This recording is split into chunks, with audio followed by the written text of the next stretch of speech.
নমস্কার বন্ধুরা, আজ আমরা রায়মার্টিন প্রশ্নবিচিত্রার 2026 দ্বিতীয় পর্যায়ক্রমিক মূল্যায়নের পরিবেশের প্রথম school Alipurduar MC. William high school এর প্রশ্ন উত্তর নিয়ে আলোচনা করব।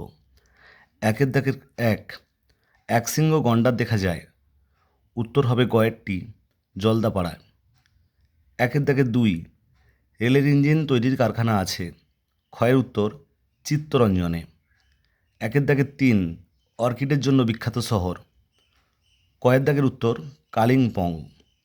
একের দাগের 4, ঝিনুক দিয়ে মূর্তি গড়ে, ঘয়ের উত্তর দীঘায়।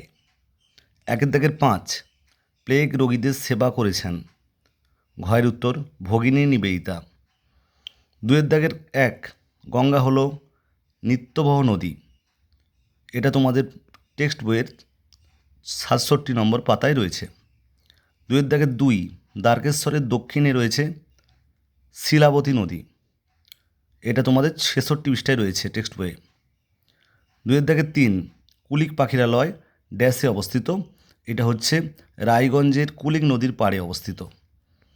দুয়ের দাগের 4, বক্সা অরণ্যের প্রবেশদ্বার হলো আলিপুরদুয়ার, টেক্সট বইয়ের 79 পৃষ্ঠায় রয়েছে। দুয়ের দাগের 5, অযোধ্যা পাহাড় অবস্থিত পুরুলিয়া জেলায়। দুয়ের দাগের 6, শিশু দিবস পালন করা হয় জওহরলাল নেহরুর জন্মদিনে, যাকে আমরা চাচা নেহেরু বলেও অনেকেই চিনি।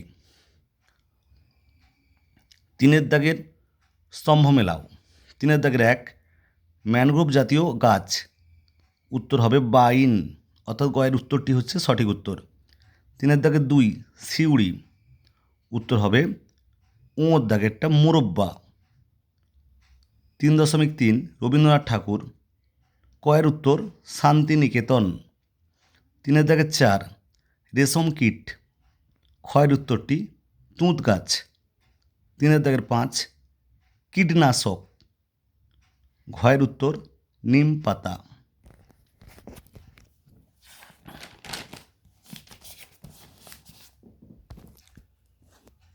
চারের দাগের 1 প্রশ্ন, শালপাতার ব্যবহার লেখো। শালপাতা সাধারণত থালা ও বাটি তৈরি করতে ব্যবহার করা হয়। চারের দাগের 2, সুন্দরবন অঞ্চলের পশ্চিমবঙ্গ অংশে বসতিহীন দ্বীপের সংখ্যা কত? উত্তর 48টি। চারের দাগের 3, আলিপুরদুয়ারের 2টি নদীর নাম লেখো। আলিপুরদুয়ারের 2টি নদী কালজানি ও রায়ডাক। চারের দাগের 4, সুন্দরবন অঞ্চলের 2টি নদীর নাম লেখো। মাতলা ও বিদ্যাধরী সুন্দরবন অঞ্চলের 2টি নদী। চারের দাগের 5, ডিরোজিওর পুরো নাম লেখো। ডিরোজিওর পুরো নাম হেনরি লুই ভিভিয়ান ডিরোজিও।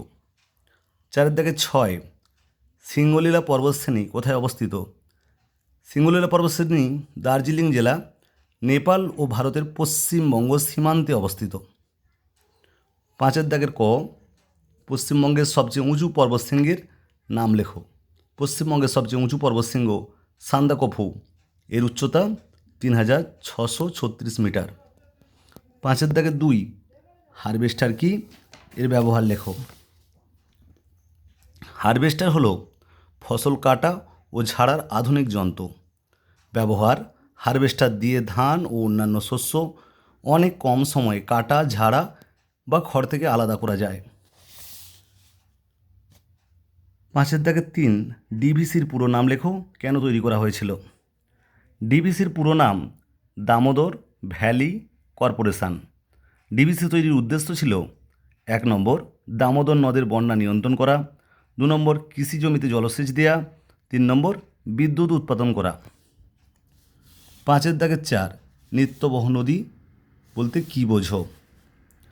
নিত্যবহ নদী যে সমস্ত নদীগুলি পাহাড়ের বরফ গলা জলে পুষ্ট, অর্থাৎ নদীগুলিতে সারা বছর জল থাকে, তাদের নিত্যবহ নদী বলে। উদাহরণ গঙ্গা নদী। 5এর দাগের 5, গঙ্গা নদীর গতিপথ লেখো। গঙ্গা নদী উত্তরাখণ্ডের গঙ্গোত্রী হিমবাহ থেকে গোমুখ গুহা থেকে উৎপন্ন হয়ে উত্তরপ্রদেশ ও বিহারের মধ্য দিয়ে এসে পশ্চিমবঙ্গে প্রবেশ করেছে। এরপর মুর্শিদাবাদের ধুলিয়ানের কাছে এটি 2টি শাখায় বিভক্ত হয়েছে।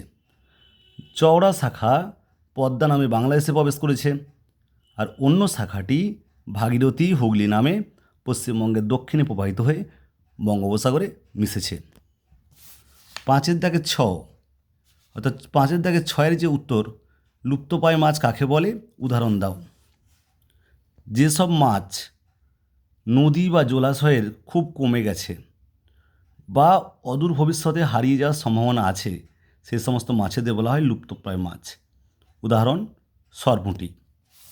আজকের মতো এখানেই শেষ করছি।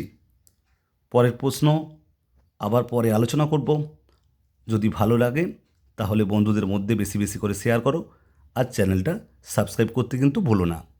সকলকে অসংখ্য অসংখ্য ধন্যবাদ। তোমরা সকলে খুব ভালো থেকো। নমস্কার।